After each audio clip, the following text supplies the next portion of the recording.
Bien, estamos de regreso. Estábamos aquí comentando todas estas cosas fascinantes de la economía. Les decía a los televidentes, Fernando, en el último segmento, y llevando a esto a un plano, pudiéramos decir, humano,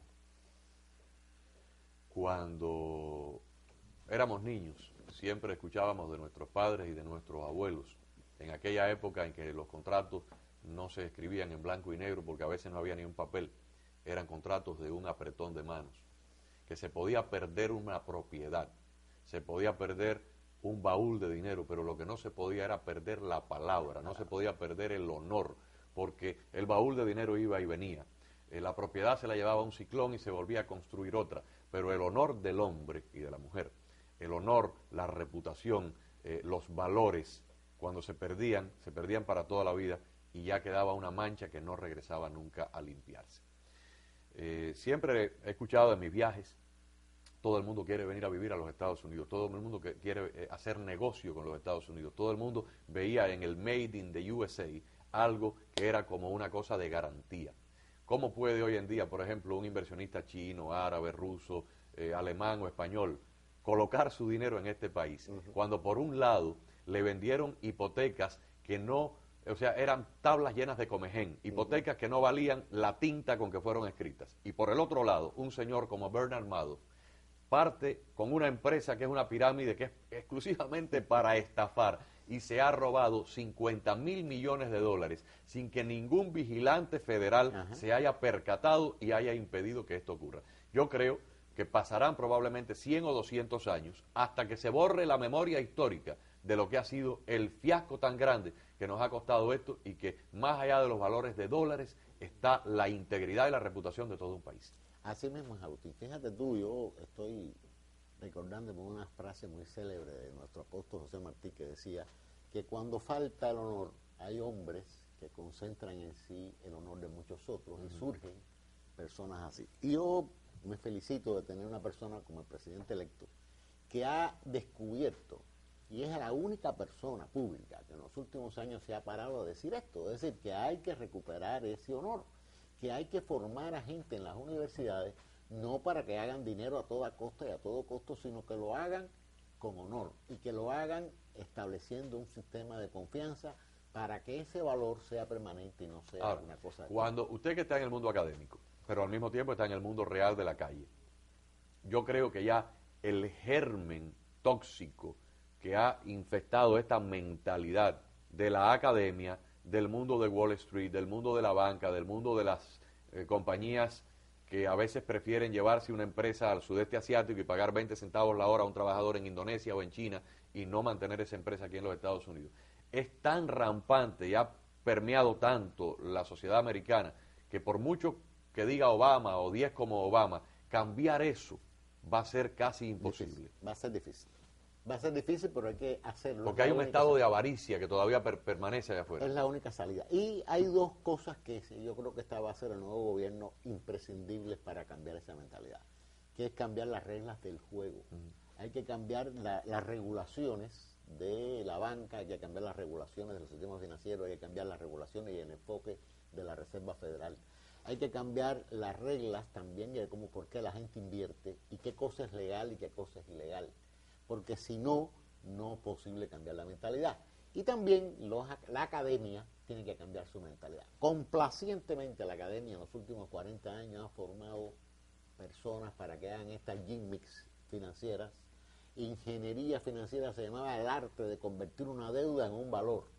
Es increíble. Eran alquimistas. La alquimia era coger plomo y convertirlo en oro. Ahora pregúntale a cualquiera de ellos cómo se administra una compañía y no saben. Bueno, mire cómo están las 3 compañías de automóviles americanas que hace 40 o 50 años eran el punto de referencia de cualquier empresa, era la envidia de cualquier empresa, y hoy en día es el hazmerreír de la industria automotriz. Están a la bancarrota, individuos que van a pedir limosna al Congreso y se aparecen en un avión privado que gasta $20,000 para hacer un viajecito corto de Detroit a Washington. O sea, son cosas que no se le ocurre a nadie. Porque han perdido la brújula al perder la razón de ser de por qué son administradores. Y resulta que cualquiera, porque llegó a determinada posición, en cualquier posición, le dan, o sea, coge un cursito y se hace más. Compañías bancarias de Wall Street que premiaban por el fracaso.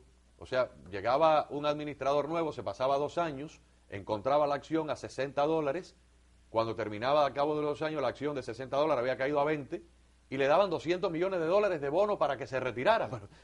Yo no quiero decir nada, No quiero decir con esto nada necesariamente, pero es el caso del señor que preside Chrysler, que sí. fue presidente durante 5 años de Home Depot.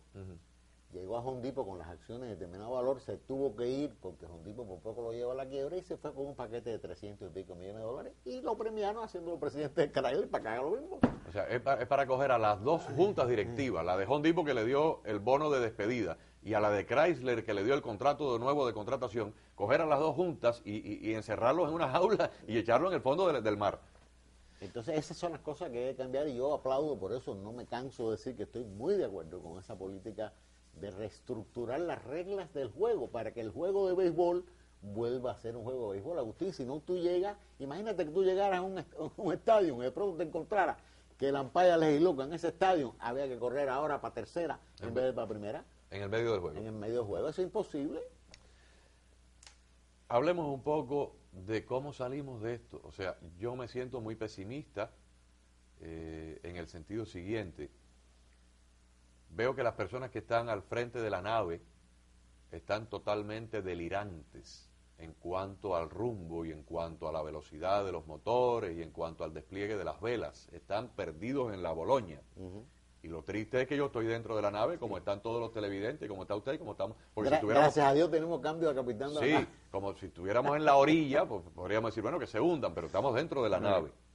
Por ejemplo, 700.000 millones de dólares que se le ha dado a la industria bancaria, pero no se ha hecho absolutamente nada para evitar la hemorragia de la pérdida de valores de la propiedad, que a su vez afecta a los gobiernos locales, el gobierno de Miami-Dade, el gobierno del estado de la Florida, que el año que viene y el otro que le sigue no van a tener los fondos de impuestos para poder pagar por el Medicaid, por las cárceles, por los programas de salud, porque simplemente la propiedad que antes valía 300.000 ahora vale 150.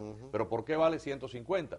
Porque Juan, Pedro y Carlos se fueron en foreclosure y en bancarrota y arrastraron a los otros 80 vecinos que no tuvieron problemas económicos, pero que de pronto ven una pérdida de los valores de sus casas y de sus apartamentos arrastrados por los 3 o 4 que sí tuvieron problemas. Entonces el gobierno no ha hecho nada en eso. Déjame decirte algo, Agustín, a propósito de que la otra vez empezamos a conversar y perdimos un poco, por lo menos yo la perdí un poco. Cuando tú me decías que empezaron a hacer cosas que a uno le parecen un tanto ilógicas, y efectivamente lo son. Vamos a decir que hace 3 meses de eso, cuando ellos decían que se caía el mundo si el Congreso no aprobaba ese paquete, estamos hablando del mes de octubre. Sí.